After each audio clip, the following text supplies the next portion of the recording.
ሰላም፣ ዛሬ የዱር እንስሳት ስሞችን እንማራለን። አንበሳ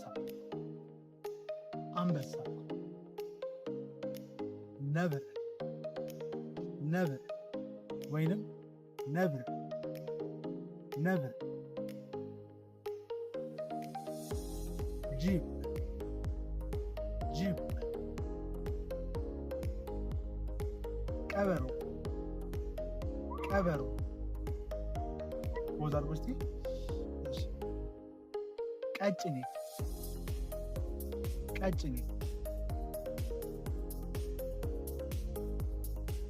አዞ አዞ፣ ጥንቸል ጥንቸል፣ አጋዘን አጋዘን፣ ዋልያ ዋልያ፣ ድብ ድብ፣ ዋልያ ዋልያ ዋልያ ዋልያ፣ ጦጣ ጦጣ